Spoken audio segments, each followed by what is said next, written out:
अस्सलाम वालेकुम dear students, उम्मीद है आप सब खैरियत से होंगे।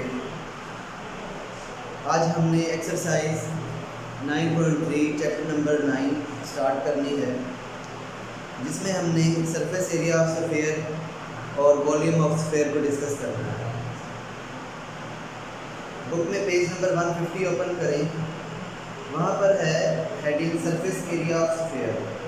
A famous scientist Archimedes discovered that the surface area of a sphere is equal to the curved surface area of the cylinder whose radius is equal to the radius of the sphere and its height is equal to the diameter of the sphere, जो कि twice of the radius होता है। Surface area of sphere एक famous scientist Archimedes ने discover किया था। Surface area of sphere का formula क्या होता है?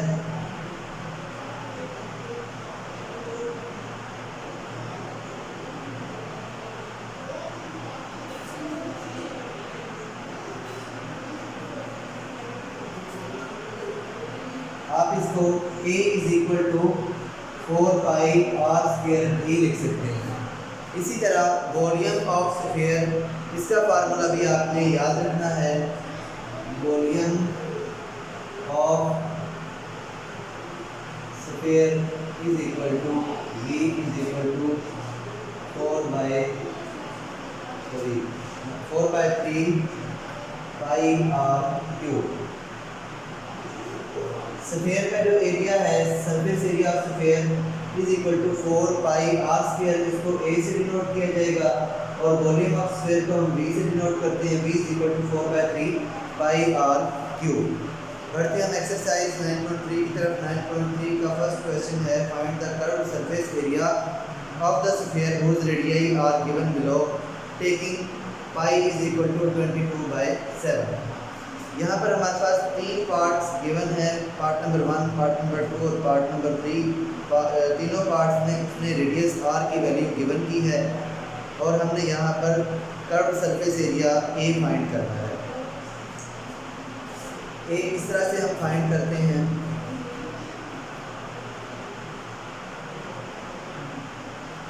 Exercise 9.3 question number 1 first part solve करते हैं। फर्स्ट पार्ट है हमारे पास r is equal to 3.5 centimetre. आपके पास एरिया है, surface area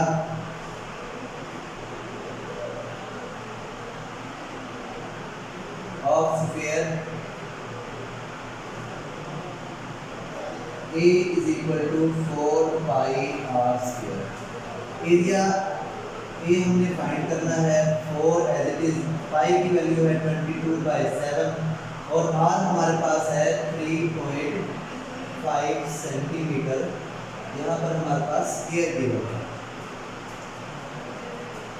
A is equal to 4 multiply 22 by 7, और 3.5 का स्क्वायर है तो 3.5 मल्टीप्लाई 3.5 2 टाइम्स लिखा जाता है, और सेंटीमीटर स्क्वायर हमारे पास सेंटीमीटर स्क्वायर बन जाता है। यहाँ पर हम इस वैल्यू को सिंप्लीफाई करते हैं। सिंप्लीफाई करने के लिए सपोज हम ऐसा करते हैं, A is equal to 4 multiply 22 by 7। 3.5 में हमने ये डेसिमल खत्म कर दिया और यहाँ पर 1 लगा दिया, और आगे जितने डिजिट होंगे उतने 0 यूज हो देंगे, तो 35 डिवाइड बाई 10 ये एक वैल्यू आ गई। इसी तरह ये भी 3.5 जो है, इसको भी 35 डिवाइड बाई 10 हम लिख सकते हैं। इसको सिंप्लीफाई करते हैं बच्चों, देखो किस तरह से हम इसको सिंप्लीफाई करते हैं।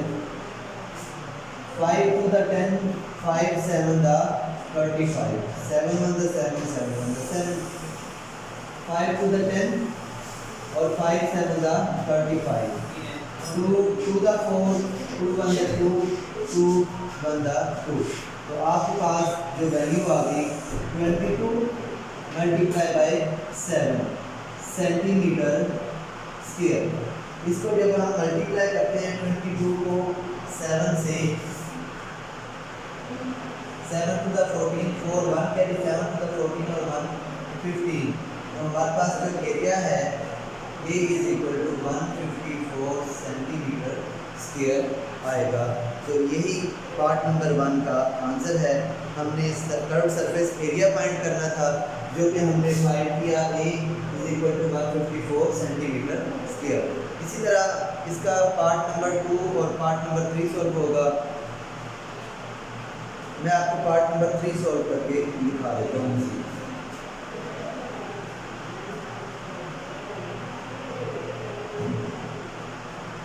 पार्ट नंबर 3 में वैल्यू गिवन है 0.21 मीटर, तो हमारे पास R है 0.21 मीटर। बिल्कुल पहले क्वेश्चन की तरह surface area of sphere A is equal to 4 pi R square. ए हमने एरिया फाइंड करना है, 4 एज इट इज, पाई की वैल्यू 22/7 है और आर की वैल्यू है हमारे पास 0.21 सेंटीमीटर होल स्क्वायर है। यहाँ पर ए इज इक्वल टू 4 22/7 और 0.21 मल्टीप्लाई बाय 0.21 का स्क्वायर है इसको, इसलिए हमने 0.21 को 2 टाइम्स लिख दिया और मीटर स्क्वायर यहाँ पर लिख देंगे। पहले पार्ट की तरह बिल्कुल इसको सॉल्व करते हैं। यहाँ पर हम लिखते हैं अब मज़ीद 4 मल्टीप्लाई 22/7, डेसिमल खत्म करें तो हमारे पास डिवाइड बाय 100 आ जाएगा। मल्टीप्लाई डेसिमल खत्म किए इसमें भी तो हमारे पास डिवाइड बाय 100 आ गया मीटर स्क्वायर। इसको सिंप्लीफाई करें तो हमारे पास 7 7 21 A is equal to 4 multiply 22 multiply 3 multiply 21 divide by 100 multiply 100। ऊपर वाली जितनी भी वैल्यूज़ हैं उनको आप आपस में मल्टीप्लाई करते हैं और नीचे वाली जितनी भी वैल्यूज़ हैं उनको आप आपस में मल्टीप्लाई करते हैं। अब देखिए तो इनको मल्टीप्लाई करने से हमारे पास जो वैल्यू आती है वो है 5544 और इन दोनों वैल्यूज़ को मल्टीप्लाई करने से हमारे पास वैल्यू आती है 10,000।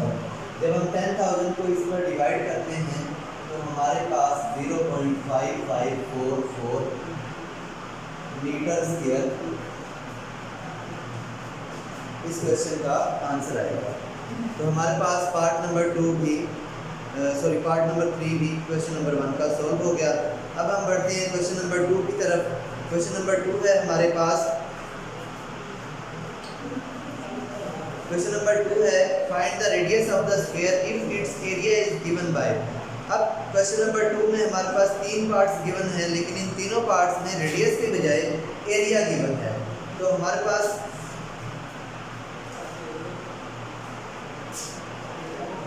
क्वेश्चन नंबर 1 में रेडियस गिवन था, हमें एरिया फाइंड करना था।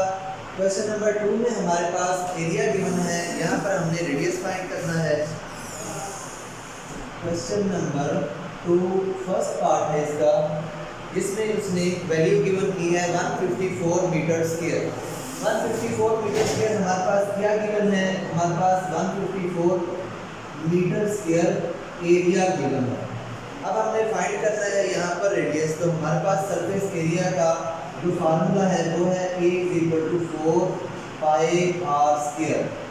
A तो हमारे पास गिवन है 154 = 4 पाई R स्क्वायर।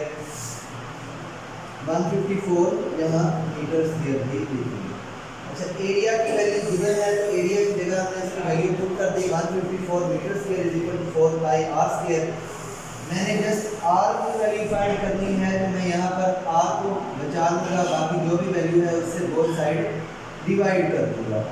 4 पाई यहाँ कैंसिल 4 पाई से, तो हमारे पास यहाँ वैल्यू आ जाती है 154 मीटर स्क्वायर डिवाइड बाय 4 पाई। आप इसको इस तरह से भी लिख सकते हैं, अगर आपको इसमें कुछ मुश्किल हो, आपको इजी वे में अगर समझाऊँ तो एरिया आपको मालूम है 154 मीटर स्क्वायर, 4 और पाई की वैल्यू 22/7। आर की वैल्यू तो हमें फाइंड करनी है, तो इसलिए r square as it is लिखा जाएगा हमारे पास। अब हम ऐसा करते हैं, क्रॉस मल्टीप्लाई करते हैं। बच्चों आपको मैं बताता हूँ क्रॉस मल्टीप्लिकेशन क्या होती है। क्रॉस मल्टीप्लिकेशन है, अगर आपके पास A / B = C / D है तो आप A को D से मल्टीप्लाई करते हैं और B को C से मल्टीप्लाई करते हैं, तो तो इस तरह की जो मल्टीप्लिकेशन होती है क्रॉस में हो रही है, इसलिए इसको क्रॉस मल्टीप्लिकेशन कहते हैं। तो यहाँ पर भी जो वैल्यूज़ हैं इनको मैं क्रॉस मल्टीप्लाई करता हूँ तो 7 और 1 154 से मल्टीप्लाई हो जाती हैं मीटर स्क्वायर, और 4 और 22 हमारे पास इसके नीचे जो वैल्यू है सपोज इसके नीचे 1 है तो 4 और 22 1 से मल्टीप्लाई हो जाएगी, आर स्क्वायर हमने जस्ट इस साइड बचा लिया। अब ऐसा करते हैं कि हम इस वैल्यू को सिंप्लीफाई करते हैं। देखिए बच्चों 2 7 द 14 और 2 7 द 14, 2 1 द 2, 2 1 द 2, 11 1 द 11, 11 7 द 77। तो हमारे पास जो वैल्यू आई 7 multiply by 7 multiply 1 metre square divide by 1 multiply by 4 multiply by 1 is equal to r square. 7 7 द 49 मीटर स्क्वायर और 4 1 द 4 is equal to r square. हमने जस्ट r की वैल्यू फाइंड करनी है, रेडियस वैल्यू फाइंड करनी है। यहाँ पर हमारे पास r स्क्वायर है तो हम बोथ साइड स्क्वायर रूट ले लेते हैं, taking square root on both sides. 49 by 4 metre square यहाँ पर भी हमने स्क्वायर रूट ले लिया और r स्क्वायर पर भी हमने स्क्वायर रूट ले लिया। अगर देखें तो 7 का स्क्वायर और 4 जो है वो 2 का स्क्वायर है, 49 7 का स्क्वायर है और 4 2 का स्क्वायर है, मीटर स्क्वायर स्क्वायर रूट में is equal to r square की स्क्वायर इससे कैंसिल, ये तीनों स्क्वायर स्क्वायर रूट से कैंसिल, तो हमारे पास जो वैल्यू आई 7/2 metre is equal to r। तो ये हमारे पास पार्ट नंबर 1 का आंसर है। पार्ट नंबर 2 और पार्ट नंबर 3 बिल्कुल पार्ट नंबर 1 की तरह सॉल्व होंगे। बच्चों यहाँ आपकी डायरी है एक्सरसाइज 9.1।